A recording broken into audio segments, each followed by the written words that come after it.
உமக்கு மேல் ஒருவரும் இல்லையே, எல்லோருக்கும் மேலாக உயர்ந்தவர். உமக்கு மேல் ஒருவரும் இல்லையே. அல்லேலூயா, அல்லேலூயா, அல்லேலூயா, ஆமென். அல்லேலூயா, அல்லேலூயா, அல்லேலூயா, ஆமென். ஒருவரால் சிருஷ்டிக்கப்படாமலே தாமாக என்றென்றும் இருப்பவர். ஒருவரால் சிருஷ்டிக்கப்படாமலே தாமாக என்றென்றும் இருப்பவர். அல்லேலூயா. இப்பொழுதும் கூட மனுக்குலத்தோடைய உண்மையான அடிப்படை பிரச்சனை என்ன என்றும் அதற்கான தீர்வு என்னவென்றும் நாம் சற்று கவனிக்க வேண்டியதாக இருக்கிறது. ஒரு 100-150 வருடங்களுக்கு முன்பாக, இப்போ 2023, முதல் ஏர்கிராஃப்ட் பறக்க முடியும்னு சொன்னதே 1900ஆவது வருஷத்தில் ரைட் பிரதர்ஸ் பறந்து காட்டினாங்கன்னு. அது வரைக்கும் இந்த பூமியில் இருக்கக்கூடிய எல்லா காரியங்களும் அந்த பழைய காலத்தில் இருந்தது போல் ஏர் பூட்டி உழுதாங்க, விதைச்சாங்க, அப்படியெல்லாம் இருந்துச்சு. இப்போ எல்லாத்துக்கும் மெஷினரி வந்துருச்சு, சைக்கிள் வந்துருச்சு, மோட்டர் சைக்கிள் வந்துருச்சு, கார் வந்துருச்சு, ட்ரெயின் வந்துருச்சு, அப்புறம் 10ஆவதுக்கு ஏர்கிராஃப்ட் வந்துருச்சு, ராக்கெட்டெல்லாம் வந்துருச்சு, மூன் லேண்டிங் எல்லாம் வந்துருச்சு. இந்த 100-120 வருஷத்துக்குள்ளே இப்போ நம்ம இந்திய தேசத்துலேருந்தே சந்திராயன் 3 அப்படின்னு சொல்லி கொண்டு போய் மூணில் ஒரு பகுதியில் இறக்கியிருக்கிறாங்க. அப்படியெல்லாம் நம்ம இவ்வளவு படிக்கிறோம். ஆனால் 100-150 வருஷத்துக்கு முன்னாடி என்ன இருந்துச்சுன்னு நினைக்கிறீங்க? படகுல அது கொஞ்சம் பெருசாக கட்டினா அது கப்பல்னுவாங்க. அது பாய்மர கப்பலாக இருக்கும், காற்றடிக்கிற பக்கம் போகிறதா இருக்கும். அதில் வியாபாரத்துக்கு சாமான்லாம் ஏற்றிட்டு போனாங்க, இறக்குனாங்க. உலகங்க வியாபாரம்லாம் நடந்துச்சு. ஆனால் அறிவியல் வளர்ச்சி இல்லை. இந்த இப்போ இருக்கிற சமுதாயத்தை பார்த்திங்கன்னா, இப்போ இருக்கிற சமுதாயத்தில் இருக்க அறிவியல் வளர்ச்சி, கம்ப்யூட்டர் வந்துருச்சு.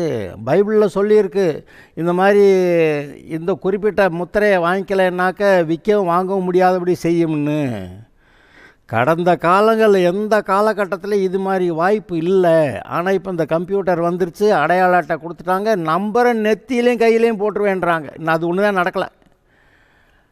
அப்போ இவ்வளவு தூரம் அறிவியல் வளர்ச்சி இருக்கக்கூடிய சமுதாயத்தில் இவங்களுக்கு பாவம்னா அது என்னன்னு ஒத்துக்கிற மாட்டேன்றா. பாவம்லாம் சொல்லாத, ஏதோ தவறு நடந்துருச்சு, தப்பு நடந்துருச்சு, அதோடு நிறுத்திக்க, பாவம்னு சொல்லாதேன்றாங்க. அந்த பாவங்கிற உணர்வு கூட ஜனங்களுடைய மனதில் இல்லை. ஏதோ தப்பு நடந்து வச்சுங்க அப்படி சொல்கிறாங்களே ஒழிய, தேவனுக்கு விரோதமாக நாங்கள் இப்படி பாவம் செஞ்சிட்டோம் அப்படின்னு அவங்க சொல்ல மாட்டேங்கிறாங்க, ஒத்துக்கிற மாட்டேங்கிறாங்க, நம்மளையும் பேசக்கூடாதுன்றாங்க. இப்போ சில காலகட்டங்களில் போய் சுவிசேஷம் அறிவிக்கிறதுக்காக கிராமத்தில் மற்ற இடங்களில் தெருவில் போய் நின்று பேசினா, பாவியாக இருக்கிறவர்கள் மனம் திரும்புன்னு என்னை பாவி நான் சொல்கிறேன் அப்படின்னு சொல்லி சண்டைக்கு வருகிறவர்கள் நிறையா இருக்கிறாங்க. பாவின்னு பிரசங்கம் பண்ணாதேங்கிறாங்க, விரட்டி விடுறாங்க. அப்போ என்ன சொல்ல வர்றாங்க? என்னை பாவின்னு சொல்லாத, எங்களுக்கு என்ன குறைச்சி, நான் யாருக்கு என்ன கேடு செஞ்சேன், நாங்கள் நல்லா தான் இருக்கிறோம் அப்படின்னு சொல்லி கடவுளுக்கு இவங்களுக்கு சம்மந்தம் இல்லாத மாதிரி, மனசாட்சியே இல்லாத ஆட்கள் மாதிரி பேசுகிற சமுதாயத்தில் நம்ம இருக்கோம். பார்த்தீங்களா? பாவம்னு என்னங்க? மனசாட்சியில் எதை செய்யக்கூடாதுன்னு தெரியுதோ அதை மீறி செய்கிறதான பாவம்.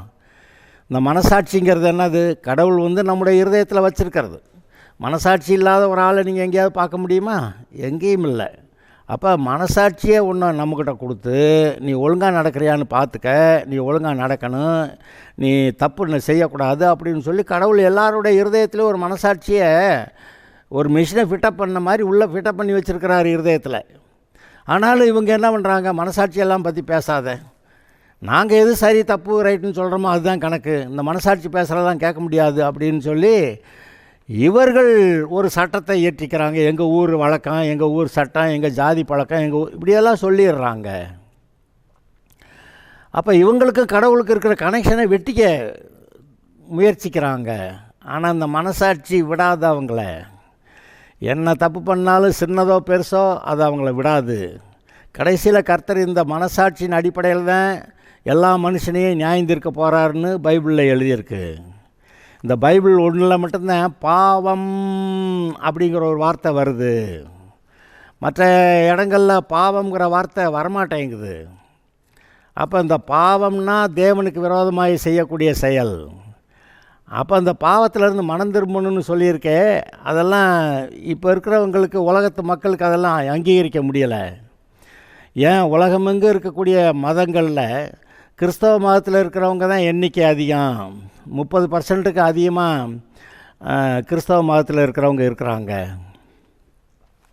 மற்ற மதத்தில் இருக்கிறவங்கெல்லாம் அதை விட குறைச்ச எண்ணிக்கை தான். இப்போ கிறிஸ்தவர்கள் தான் உலகத்திலே அதிகம்.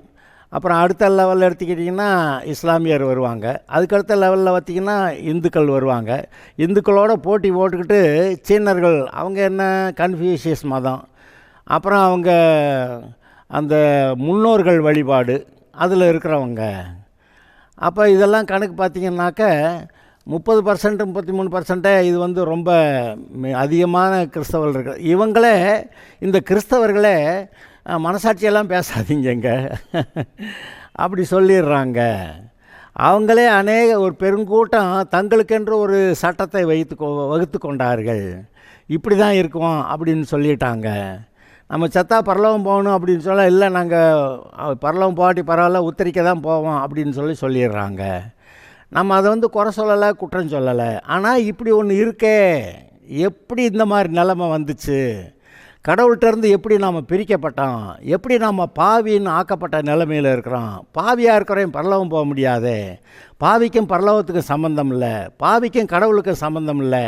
அப்போ பாவியாக இருக்கிறவன் சாகிற அன்னைக்கு கல்லறையோடு முடிஞ்சு போயிட்டா பரவாயில்ல. ஆனால் இன்றைக்கி உலகத்து மக்கள் எவ்வளோ பேர் கல்லறையோட கதை முடிஞ்சிருச்சுன்னு நினைக்கிறாங்க. கல்லறையோட கதை முடியலையே. இந்த சரீரம் மண்ணுக்கு போகுது. ஆனால் அதை கூட நான் நினைக்கிறேன், கடவுள் வந்து பின்னாடி உயிரோட எழுப்பி நியாய தீர்ப்பு கொடுப்பாரு அப்படின்னு அங்கே பைபிளில் சொல்லியிருக்கு. அப்படி சொல்லப்பட்டிருக்கிறதுனால நீ எப்படியா என்னை உயிரோட எழுப்புவ, நான் பார்க்குறேன்னு சொல்லி அடக்கம் பண்ணால் தானே நீ கல்லறையிலிருந்து எழுப்புவ, நான் எரிச்சு போடுறேன் அப்படின்னு சொல்லி ஒரு கூட்டம் இறந்தவங்களை எரிக்கிறதுக்கு போயிட்டாங்க. மெடிக்கல் சைடில் பார்த்திங்கன்னா ரொம்ப கிருமிகள் அதிகமாக இருக்கக்கூடிய அந்த மாதிரி சரீரங்களை எரிக்கணும்னு சொல்லுவாங்க. ஆனால் பொதுவாக சரீரம் அடக்கம் பண்ணுறதுக்கு பதிலாக எரிச்சிட்றேன் அப்படிங்கிறதும் இருக்க தான் செய்யுது.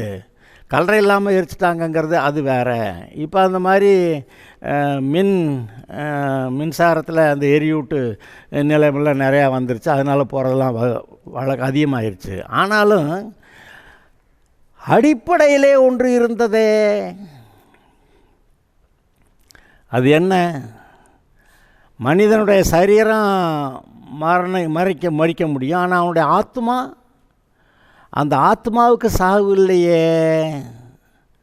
அந்த ஆத்மா எந்த தேவன் நம்மளை சிருஷ்டிச்சாரோ அந்த ஆத்மா போய் அந்த தேவன்கிட்ட போய் நிற்குது நியாய தீர்ப்புக்காக. அப்போ தேவனோட கூட வாழ்ந்திருந்தால் அது பரலோகம் போகும், தேவனோட கூட இருக்கும். தேவனோட கூட வாழாமல் எதிர்த்து பாவத்தில் வாழ்ந்திருந்தால் அதுக்கு நரகம் அப்படின்னு ஒன்று அங்கெல்லாம் இருக்க தான் செய்யுது. நரகம்ங்கிறது என்னது? அது ஒரு இடம், இந்த ரட்சிக்கப்படாதவர்கள் போகிற இடம். அங்கே அந்த ஆத்மாவுக்கு சாவு கிடையாது. அந்த நரகத்தில் என்ன அந்த ஆத்மா எரிஞ்சு பஸ்பமாயிரும் அப்படியெல்லாம் ஒன்றும் கிடையாது. அது மிகவும் அக்கினிமயமான ஒரு இடம், வேதனைப்படுற இடம். அந்த வேதனைப்படுற இடத்துல சதா காலமும் வேதனைப்படணும்னு சொல்லியிருக்கு பைபிளில். நரகம் பற்றி சொல்கிறப்ப அங்கே போகிறவங்க திரும்பி வர முடியாது, அங்கே போகிறவங்க தற்கொலையும் பண்ண முடியாது. அங்கே ஒரு அக்கினி எரிந்து கொண்டு இருக்கிறது. அது சரீரம்னா வெந்து போகும். அதான் சரீரம் இல்லை, ஆத்மா தானே அங்கே போகுது. அதனால் அது வேகாது, ஆனால் வேதனை இருக்கும். வேதனைப்பட்டுக்கிட்டே கிடக்கிற நம்பிக்கை இல்லாத ஒரு இடம் தான் நரகம். அப்படி இடத்துக்கு போக வேண்டியிருக்குதுன்னு பைபிள் சொல்லுது. இப்போ என்ன கர்த்தர் சொல்லியிருக்கிறாரு, நீ அங்கே போகாமல் இருக்கிறதுக்கு ஒரு வழி இருக்குது, வாய்ப்பு இருக்குது, நீ மனம் திரும்பிடலாம் அப்படின்னு சொல்கிறாரு. இந்த நிலைமையில் மனுஷனுடைய ஆரம்பம் எப்படி இருந்தது, இப்படி ஒரு பாவிங்கிற ஒரு நிலைமைக்குள்ளே எப்படி மனுஷன் வந்தேன் அப்படிங்கிறத பற்றி நாம் கொஞ்சம் தெரிஞ்சுக்கிறது நல்லது. இன்றைக்கி உலக மக்கள் அது மனிதன் தேவனுக்கு விரோதமாக பாவம் செஞ்சதுனால இப்படி பாவியாக வாழ்கிறாங்கிற ஒரு உணர்வே இல்லாமல், இந்த ஒரு அறிவே இல்லாமல் தலைமுறையாக வாழ்ந்து கொண்டிருக்கிறார்கள். ஆனாலும் இருதயத்தின் ஆழத்தில் நம்ம மனசாட்சியில் நம்மளோட நடவடிக்கைகள் கடவுளுக்கு முன்னாடி சரியாக இல்லை அப்படிங்கிற உணர்வு இருக்க தான் செய்யுது. ஆனால் அதெல்லாம் மழுங்க பண்ணிவிட்டு, மனசாட்சியை மழுங்க பண்ணிவிட்டு, எங்கள் சூழ்நிலை இதுங்க, எங்கள் ஊர் இதுங்க, எங்கள் ஊர் வழக்கம், எங்கள் ஜாதி வழக்கம், எங்கள் ஜனங்கள் வழக்கம் அப்படின்னு சொல்லி அதில் போகிறது சுமூகமாக தெரியுது, போகிறாங்க. ஆனால் முடிவில் நரகம்தான் போகிறாங்கங்கிறத நினைக்காமையே போய்கிட்டே இருக்கிறாங்க. அதனால் இப்போக்கி இந்த செய்தி மூலமாக நம்முடைய மனுஷனுடைய நிலைமை இப்படி எப்படி வந்துச்சு அப்படின்னு சொல்லி நம்ம தெரிந்து கொள்வது நல்லதுன்னு நான் நினைக்கிறேன். 1967-70 நான் மதுரையில் அமெரிக்கன் கல்லூரியில் நான் டிகிரி படிக்க போயிருந்தேன். ஹாஸ்டலில் இருந்தோம். அப்போ பக்கத்தில் ரூமில் ஒரு நண்பர் வீட்டில் ரூமில் போய் உட்காந்து அவருடைய சேரில் உட்காந்து அவருடைய ஷெல்ஃபில் இருக்க எல்லா புஸ்தகம்லாம் பார்த்தப்ப பைபிள் ஒன்று இருந்துச்சு. அட இது என்னன்னு பார்ப்போம் அப்படின்னு எடுத்து ஆரம்ப பகுதியை வாசித்த உடனே எனக்கு ரொம்ப ஆச்சரியமாகவும், ஏன் இப்போதைக்கு உலக நடைமுறையே இப்படித்தானே இருக்குது, அப்படி இதன் அடிப்படையில் தானே இருக்குதுன்னு நான் நினச்சேன். இப்போ முதல் 3 அதிகாரத்தில் பைபிளில் என்ன போட்டிருக்கு? ஆதியிலே தேவன் வானத்தையும் பூமியும் சிருஷ்டித்தார். அப்புறம் முதல் 6 நாட்களில் வெளிச்சத்தை உண்டாக்குனார், ஆகாய விரிவை உண்டாக்குனார், புல் பூண்டு செடி கொடிகள் பழமரங்களை உண்டாக்குனார், அப்புறம் சூரிய சந்திரன் நட்சத்திரங்களை உண்டாக்குனார், அப்புறம் தண்ணீரில் இருக்கிற நீந்துகிற ஜீவராசிகள், ஆகாயத்தில் பறக்கிற பறவைகளெல்லாம் உண்டாக்குனார். அப்புறம் 5ஆவது நாளில் 6ஆவது நாளில் காட்டு மிருகம், நாட்டு மிருகம், ஊர்வனை எல்லாத்தையும் உண்டாக்கிட்டு மனுஷனையும் அவருடைய சாயல ரூபத்தில் உண்டாக்குனார் சொல்லிவிட்டு 7ஆவது நாள் ஓய்ந்திருந்தார். அதாவது 7ஆவது நாள் இந்த மனுஷன் ஆண்டவருடைய சமூகத்தில் இருக்கணும். மனுஷனை பொறுத்த வரைக்கும் நேற்று சிருஷ்டித்தாருன்னா இன்றைக்கி முதல் நாள் கர்த்தர்ட்ட உட்காந்துருக்கணும், ஓய்வு நாள் அப்படி சொல்லியிருந்தார். அப்புறம் மனுஷனை ஆணும் பெண்ணுமா எப்படி படைத்தார், எப்படி ஒரு ஏதேன் தோட்டத்தில் வச்சுருந்தார், அவனுக்கு துணை ஏற்ற துணை வேணும்னு தான் இவனுடைய சரீரத்தில் விலா எலும்பை எடுத்து அதை மனுஷியாக செஞ்சு ஏற்ற துணையாக கொடுக்குறேன்னு கொடுத்துட்டு இதன் நிமித்தம் புருஷன் தன் தகப்பனையும் தாயை விட்டு பிரிந்து மனைவியோட இசைந்திருப்பான் அப்படின்லாம் சொல்லி எழுதியிருக்கு. இதெல்லாம் கரெக்டு தான். ஆனால் 3ஆவது அதிகாரத்தில் இருக்கிறது அதை வாசித்தப்போ எனக்கு ஒரு பெரிய அட இப்படி தான் இந்த பூமியில் இருக்க மக்கள் இப்படி இருக்காங்களா அப்படின்னு. அந்த 3ஆவது அதிகாரத்தில் என்ன எழுதியிருக்கு? பூமியில் இருக்க சகல காட்டு ஜீவன்களை பார்க்கலாம் சர்ப்பமானது தந்திரமுள்ளதாக இருந்ததுன்னு சொல்லி ஆதாம் ஏவாளை எப்படி ஏமாற்றி தேவனுக்கு விரோதமாக பாவம் செய்ய வச்சுச்சுன்னு எழுதியிருக்கு. பாவம் செஞ்சவொன்னே அவங்களுடைய பாவ கண்கள் முதல்ல கண்ணு திறந்துருந்துச்சு, அது எல்லாத்தையும் நல்லா தான் பார்த்தாங்க. இப்போ பாவ கண்கள் திறந்து விட்டன. அவர்கள் வெட்கப்படுறவர்களாகவும் பயப்படுறவர்களாகவும் ஆயிட்டாங்க. அப்புறம் ஏன்டா இப்படி செஞ்சேன்னு போய் அந்த ஸ்திரீயை கேட்டால் இந்த சர்ப்பம் என்னை வஞ்சிச்சிருச்சுன்ட்டு சொல்கிறான். அப்புறம் புருஷன்கிட்ட போய் நீ ஏன்டா அந்த பழத்தை தின்னேன்னு கேட்டால், நீ என்னோட கூட இருக்கும்படி கொடுத்த மனைவி தான் கொடுத்தா, ஸ்திரீ தான் கொடுத்தா, நான் தின்னேன் அப்படின்றான். நீர் கொடுத்தா அந்த ஆள் தான் அதான் கொடுத்துச்சு தின்னு விட்டேன் அப்படிங்கிறான். அதனால் கர்த்தர் சாபம் போட்டார்னு வருது. நீ நான் சொன்ன வார்த்தையை கேட்காம அந்த பழத்தை சாப்பிடக்கூடாதுன்னு பழத்தை சாப்பிட்டதுனால உன் நிமித்தம் பூமி சபிக்கப்பட்டிருக்கும், அது தன் பலனை கொடுக்காது. அப்புறம் நெற்றி வியர்வை சிந்தி தான் நீ கஷ்டப்பட்டு வேலை செஞ்சு தான் நீ சாப்பிடவே செய்யணும் அப்படின்ட்டாரு. அந்த ஸ்திரீயை பார்த்து சொன்னார், நீ கர்ப்பவதி ஆகும்போது உன் வேதனையை பெருக பண்ணுவேன். அட இப்போவும் அப்படி தானே இருக்குது அப்படிலாம் பார்க்குறப்ப பைபிளில் எழுதியிருக்கிறதெல்லாம் பார்த்தா இப்போ இருக்கக்கூடிய நடைமுறை அப்படி தானே இருக்குது அப்படின்னு ஆச்சரியப்படுறது. அப்புறம் என்ன சொல்லியிருக்கு? இவன் என்னை இந்த மாதிரி ஏதேன் தோட்டத்திலே விட்டுட்டாக்க அந்த ஜீவ விருட்சத்தின் கனியை பறித்து புசிச்சுட்டு பாவியாகவே காலாகாலம் இருந்து தொலைச்சிருவானே அப்படின்னு சொல்லி அந்த பழத்தை திங்க விடக்கூடாதுன்னு அவனை ஏதேன் தோட்டத்தை விட்டு வெளியேற்றி விட்டாருன்னு. ஆனால் ஏதேன் தோட்டங்கிறது பரலோகம் போன்ற ஒரு வாழ்க்கை.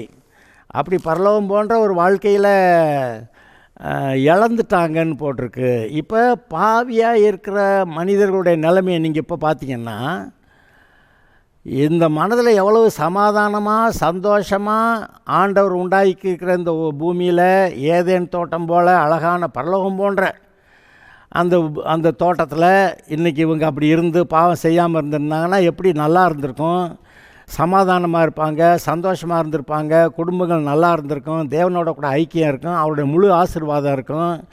இவங்களுக்கு கொடுக்கப்பட்ட எல்லா பல வகைகள் மரங்கள் எல்லாமே பார்த்தா இனிப்பான, இன்றைக்கி மாம்பழம் இருக்குது, வாழைப்பழம் இருக்குது, பலாப்பழம் இருக்குது, மற்ற எல்லா பழங்களும் இவனுக்கு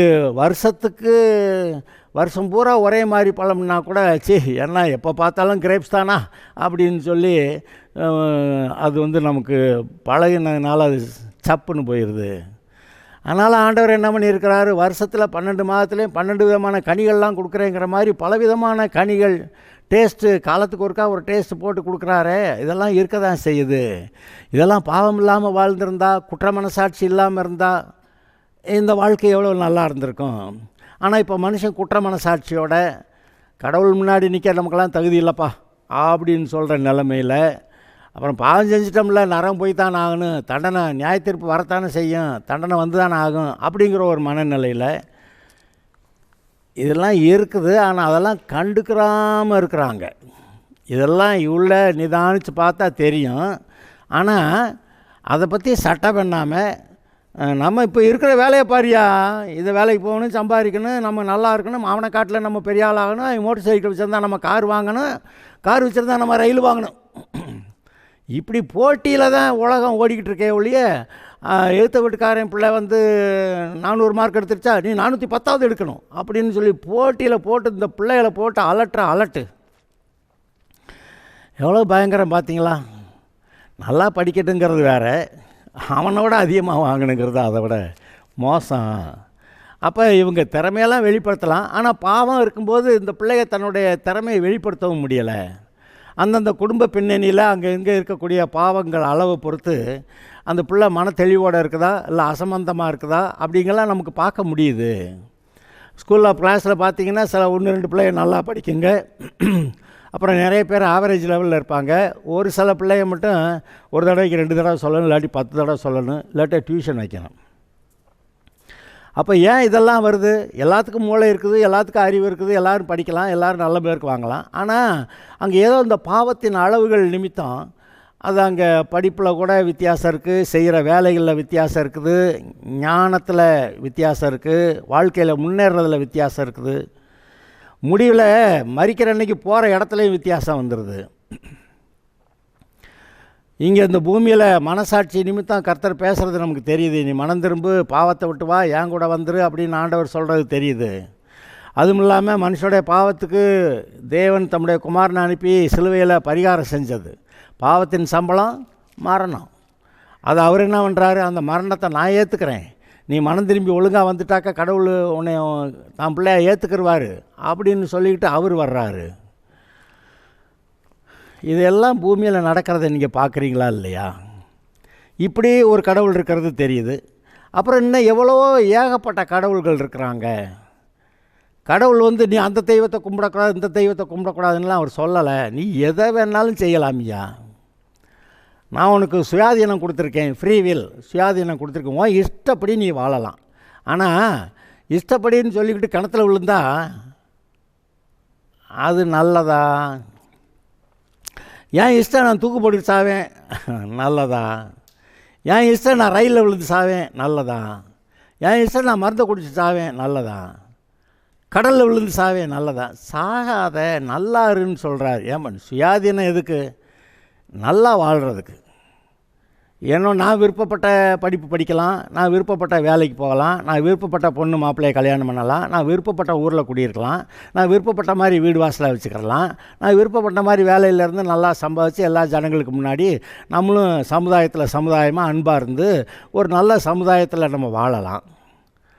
அப்படி விட்டுவிட்டு போட்டிக்கே எல்லாத்துலேயும் இருந்தாக்கா அங்கே ஒன்றும் நல்லா இல்லையே.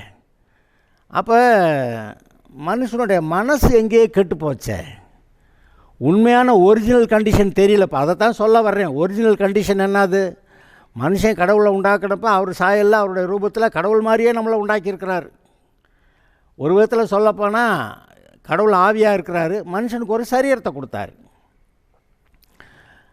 ஆவியாக இருக்கிற கடவுளுடைய சாயல் ரூபத்தில் அவரை மாதிரி இருக்கக்கூடிய ஆவியோடைய ஒரு மனுஷனாக இந்த சரீரத்துக்குள்ளே குடியிருக்கிறான். அவ்வளோதானே. அப்போ இந்த சரீரத்தில் குடியிருக்கிறவன் தான் இந்த இயற்கை மண்டலத்தில் இருக்கக்கூடிய எல்லாத்தையும் அனுபவிக்கக்கூடிய அதிகாரம் இருக்கிறது. அதெல்லாம் பார்க்குறான், நல்லா இருக்கலாம். அழகான அழகான மலைகள், பள்ளத்தாக்குகள், நீரூற்றுகள், ஓடைகள், குளங்கள், காடுகள், அடர்ந்த மரங்கள் உள்ள காடுகள், அங்கே இருக்க பூக்கள், அதில் இருக்க பழங்கள், அது நிறங்கள்லாம் பார்த்தா எவ்வளோ அழகாக இருக்குது. பூக்கள்லாம் அழகாக இருக்குது. எவ்வளோ பெரிய சமுத்திரம், அதில் இருக்க கடலில் இருக்கக்கூடிய மீன்கள், அதில் இருக்க திமிலங்கள் எல்லாம் பார்க்கும்போது கர்த்தர் எவ்வளோ பெரிய ஆள் அப்படின்னு நினச்சி பார்த்து அவருடைய பிள்ளையாக நம்ம இருக்கணும் அப்படிங்கிற அந்த மாதிரி மனநிலைக்கு வந்தால் நல்லா இருக்கும்ல. ஆனால் நான் கேட்குறேன், டவுனுக்குள்ளே இருக்க ஆளுங்க மேலே நட்சத்திரங்கள் இருக்குது பார்க்குறாங்களா?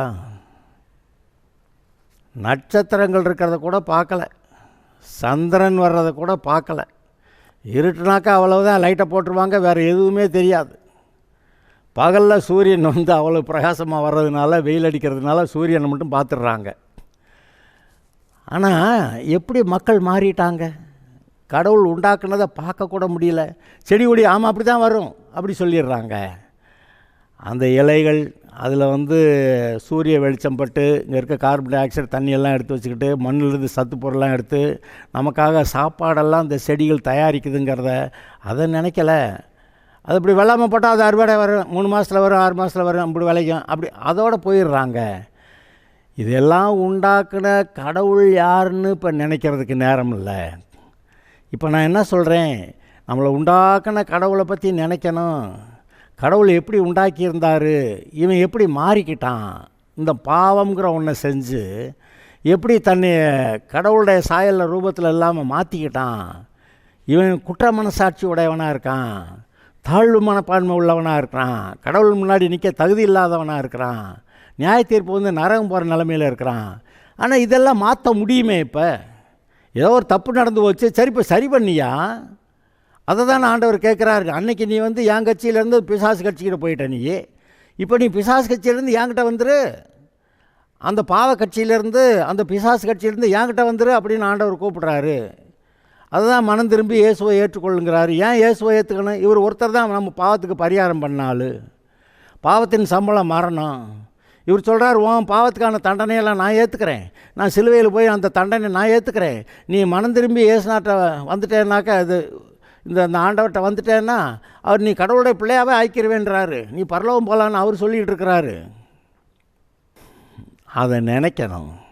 நம்முடைய பாவங்களுக்கு பரிகாரம் செஞ்ச ஒரே ஆள் இந்த உலகத்தில் இருக்கிறாருன்னா அது இயேசுநாதர் மட்டும்தான். நமக்கு ஆரம்ப கட்டங்களில் தெரியல, இவர் ஏன் பாவம் சிலுவையில் தொங்கிட்டு இருக்கிறாரு அப்படி தான் நம்ம நினைப்பான். இவருக்கு வேறு இடமே இல்லையே, இவர் ஏன் சிலுவையில் தொங்கிட்டு கிடக்கிறாரு, பார்த்தா கடவுளுங்கிறாங்க, ஆனால் சிலுவையில் தொங்கிக்கிட்டு இருக்கிறாரு. ஒன்றும் விளங்கலையே. ஆனால் நல்லா சொன்ன ஒரு பாடு தான் தெரியுது, ஓஹோ நம்ம செஞ்ச பாவத்துக்கு தண்டனை அவர் ஏற்றுக்கிட்டு, அந்த பாவத்துக்கான தண்டனையான மரணத்தை ஏற்றுக்கிட்டு, அது இந்த ஆளுகளும் கொடூரமாக அந்த அவரை இயேசுநாதர் சிலுவையில் அரைஞ்சு கொண்டாங்க. அப்படியெல்லாம் கொண்டுட்ட பிற்பாடு ஆனால் பரிகாரம் செஞ்சு விட்டார். இப்போ நம்முடைய பாவங்களுக்கு பரிகாரம் செஞ்சதுனால இவர்கிட்ட வந்தால் பரிகாரம் செய்யப்பட்டிருக்கிறது. இன்றைக்கி மனிதர்கள் அநேகர் பேர் நம்ம செஞ்ச பாவத்துக்கு நம்மளே பரிகாரம் பண்ணிடலாம் அப்படின்னு சொல்லி ஊரை விட்டு வீட்டை விட்டு எங்கேயோ காடுகளில் போய் அங்கே முனிவர்கள் மாதிரி அங்கே எந்த சமுதாயம் இல்லாத இடத்துல தனியாக உட்காந்து இந்த சரீரம் தான் பாவம் செய்ய வைக்க பார்க்குது, அதனால் இந்த சரீரத்தோட கிரியைகளை அடக்கணும் அப்படி சொல்லி சரீரத்தை அடக்கிறதுக்கு அதை எவ்வளவு தரக்குறைவாக நடத்தணுமோ நடத்திக்கிட்டு காடுகளில் போய் இருந்துக்கிட்டு முனிவர்கள் ரிஷிகள் மாதிரி இருந்துக்கிட்டு அங்கே என்னமோ சாதிக்கிறேன், ஒன்றும் சாதிக்கலை. ஆனால் மனம் திரும்ப, நீ அதெல்லாம் அந்த பக்கம் போயிட்டையா, என் பக்கத்துலேருந்து அந்த பிசாசு பக்கம் போயிட்ட நீயே, இப்போ நீ பிசாசு பக்கத்துலேருந்து என் பக்கம் வந்துரு, நான் உன் பாவத்துக்கு பரிகாரம் பண்ணியிருக்கேன், அந்த பரிகாரம் உனக்கு செயல்படும், நீ என் பிள்ளையா வந்துடலாம், பாவம் தொலையும், பரலோகம் போகலாம் அப்படி சொல்கிற ஒருத்தர் இந்த இயேசுநாதருங்க. அதனால தான் இதை சொல்லிக்கிட்டு இருக்கிறேன். அதாவது இப்போ இருக்கிற உலகத்தை நீங்கள் பாருங்கள், எல்லாம் படிக்கிறாங்க, நிறைய படிப்பு பெருக பெருக விஞ்ஞானிகள் ஒரு காலத்தில் சொல்லிக்கிட்டு இருந்தாங்க, எல்லாத்தையும் நம்ம கண்டுபிடிச்சிட்டான், கடவுள் ஒன்று இல்லைன்னே சொல்ல வந்தாங்க. அப்புறம் கொஞ்ச காலம் கழித்து அந்த பாடத்தில் அந்த இருக்கக்கூடிய காரியங்கள்லாம் பார்க்க பார்க்க காம்ப்ளிகேஷன்ஸு, அது சிக்கலான காரியமாக இருக்குது, சிருஷ்டிப்பு ரொம்ப சிக்கலானதாக இருக்குது. இப்படியெல்லாம் அது எப்படி நம்ம எவ்வளோ செஞ்சாலும் செய்ய முடியாதே. நம்மால் சொல்கிறான், தண்ணியிலேருந்து சின்ன சின்ன ஜீவராசி வந்துச்சு, வளர்ந்து வளர்ந்து பெருசாகி பெரிய எல்லா மிருகங்களும் வந்துருச்சுன்றான். ஆனால் இந்த நல்ல உயிரோடு இருக்கிற மனுஷன் செத்து ஒரு நிமிஷம் கழித்து மறுபடியும் அந்த உயிரை உண்டாக்கடான்னா உயிரை உண்டாக்க முடியாது. எல்லாத்தையும் சரீரமே செய்ய முடியாது, அப்புறம் அதில் உயிரை எங்கிட்ட கொண்டு போய் வைக்க. அதனால் அவனை முடியல. இப்போ முழிக்கிறான், ஐயோ கடவுள் உண்டாக்கி வச்சு இப்படி காம்ப்ளிகேட்டடாக வச்சுருக்கிறாரு, இதை நம்மளால் கண்டுபிடிக்க முடியாதுங்கிற அளவுக்கு போயிட்டான். ஆகா எவ்வளோ பெருசுன்னு அப்படி இப்படின்னு என்னமோ சொன்னாங்க. கடைசிக்கு ஒன்றுமே புரியலைன்ட்டான் கடைசியில். அப்போ இன்றைக்கு நம்மை நிதானித்து பார்த்து கடவுளுடைய சிருஷ்டியாக நம்ம இருக்கோம், அவருடைய பிள்ளையாக இருக்கணும், ஒழுங்காக இருக்கணுங்கிறத நினச்சி பார்த்து நம்முடைய மனசை சரி பண்ணி நமக்குள்ளே சமாதானம் உண்டாக்குறத விட்டுட்டு மற்ற எல்லாம் கண்டுபிடிச்சி இதை கண்டுபிடிச்சிட்டேன் அதை கண்டுபிடிச்சிட்டேன்னு சொல்கிறது அது ஒன்றும் சரியாக இருக்க முடியாது. இப்போ நீங்கள் யோசித்து பாருங்கள், இன்றைக்கு நீங்கள் உங்களையே ஒரு தராசில் நிறுத்தி பார்க்கலாம். நீங்கள் ஒரு குடும்பத்தில் பிறந்தீங்க, பிள்ளையாக பிறந்தீங்க, வளர்ந்தீங்க. ஆனால் ஆரம்ப கட்டத்திலேருந்து நமக்குள்ளே எது சரி தப்புன்னு தெரிஞ்சாலும் அந்த சரிங்கிறத செய்யாமல் அந்த ரூல்ஸை சட்டத்தை மீறுதல், இதை செய்யக்கூடாதுன்னு அதான் செய்யணுங்க. ஒழுங்காக படினா படிக்க முடியாதுன்னு, படினா ஊர் சுத்த போகிறேன்னு, அப்படி ஏதாவது ஒரு இடக்கு முடக்காக சொல்லிக்கிட்டு இருக்க மனநிலை நமக்குள்ளே இருக்குது பார்த்தீங்களா? அதைத்தானே ஒழுங்குபடுத்த சொல்கிறாரு. இந்த மாதிரி அடங்காத பிள்ளையாக இருக்காத, என் கூட வந்து அடங்கி ஒழுங்காரு அப்படின்னு சொல்கிற கடவுள் இருக்கிறாரு.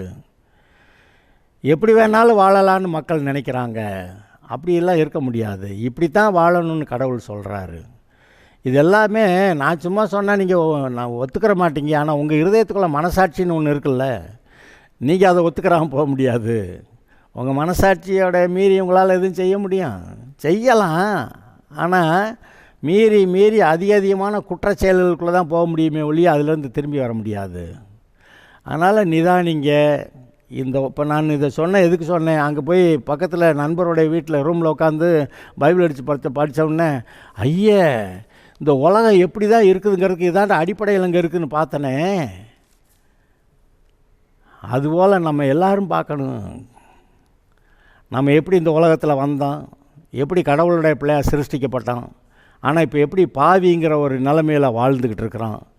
எவ்வளவு தான் பெரிய அளவு படிப்பு படித்து எவ்வளவு தான் சம்பாதிச்சாலும் பாவங்கிறத போக்கலை இல்லை, அந்த பாவத்தை தன்னால் போக்கிக்கிறவும் முடியாதில்ல. அதனால் கடவுளுடைய உதவி தேவை. இன்றைக்கி எந்த மிருகமாவது சாமி கும்பிடுதா? ஆனால் மனுஷன் மட்டும் சாமி கும்பிட்றான். ஏன்? நல்லா வாழ்கிறதுக்கு நம்முடைய அறிவு பலன்லாம் பத்தாதுன்னு அவனுக்கு நல்லா தெரிஞ்சு போச்சு. அதனால் என்ன தான் படித்தாலும், என்ன தான் பெரிய வேலைக்கு போனாலும், எவ்வளோ தான் பெருசாக சம்பாதிச்சாலும், எவ்வளோ கெட்டிக்காரத்தனமாக வாழ்ந்தாலும் கடவுளுடைய ஆசீர்வாதம் இல்லைன்னா நல்லா பிழைக்க முடியாதுங்க அப்படின்னு கடவுளை தேடுற அதெல்லாம் இருக்க தானே செய்யுது. அதை கொஞ்சம் ஒழுங்காக தேட சொல்கிறான். இந்த இயேசுநாதர் சொல்கிறார், உன்னுடைய பாவங்களுக்கு நான் பரிகாரம் செஞ்சுருக்கிறேன், நீ என்கிட்ட வா, பாவத்தெல்லாம் தொலைக்கிறேன், நான் உன்னை கடவுளுடைய பிள்ளை ஆக்குறேன், நீ பூமியிலே நல்லா இருக்கலாம், போகிற அன்றைக்கி பரலோகமும் போகலாம், நீ ஆண்டவருடைய பிள்ளையா வான்னு சொல்லி ஆண்டவர் அழைக்கிறத கூப்பிட்றத நீங்கள் பார்க்கலையா? இப்போ அட்லீஸ்ட் நான் சொல்கிறத கவனித்து பாருங்கள். இந்த பூமியில் நீங்கள் நல்லா வாழலாம், போகிறப்ப பரலோகம் போகலாம். இயேசு நம்முடைய பாவங்களுக்கு பரிகாரம் செஞ்சார். இந்த இயேசுவை தவிர நம்முடைய பாவங்களுக்கு பரிகாரம் செஞ்ச யாரும் கிடையாது. பாவம் இல்லை அப்படி இப்படி இல்லை ஏதாவது சொல்லிட்டு தெரிய முடியாது. உண்மையை ஒத்துக்கணும், எது உண்மையோ அதை ஒத்துக்கணும். இல்லைல்ல அதெல்லாம் முடியாது, அப்புறம் போகிறத போய்கிட்டே இருக்க வேண்டியதேன். ஒரு நாள் மறிக்கிற அன்றைக்கி நரகம் போனால் அப்போக்கு யாரும் வந்து காப்பாற்ற முடியாது. இப்போவே மனம் திரும்பலாம், நரகத்துக்கு போகலாம், ஆனால் திரும்பி வர முடியாது. அதனால் இப்பொழுதே புத்தியை ஒழுங்காக்கி நம்முடைய இருதயத்தை சரி பண்ணி நம்மளை உண்டாக்கின கடவுள்கிட்ட வந்து நம்ம ஆண்டவருடைய பிள்ளையாக இருக்கிறது தான் சரி. இந்த இயேசுவை ஏற்றுக்கங்க, ஆண்டவர் உங்களோட கூட இருப்பார், நீங்கள் பரலோகமும் போகலாம். அல்லேலூயா. கவனியுங்கள், இயேசுவை ஏற்றுக்கொள்ளுங்கள். சந்தேகம் வந்தால் இதை தொடர்ந்து பாருங்கள், அடுத்தடுத்த செய்தியை பாருங்கள். Okay, God bless you.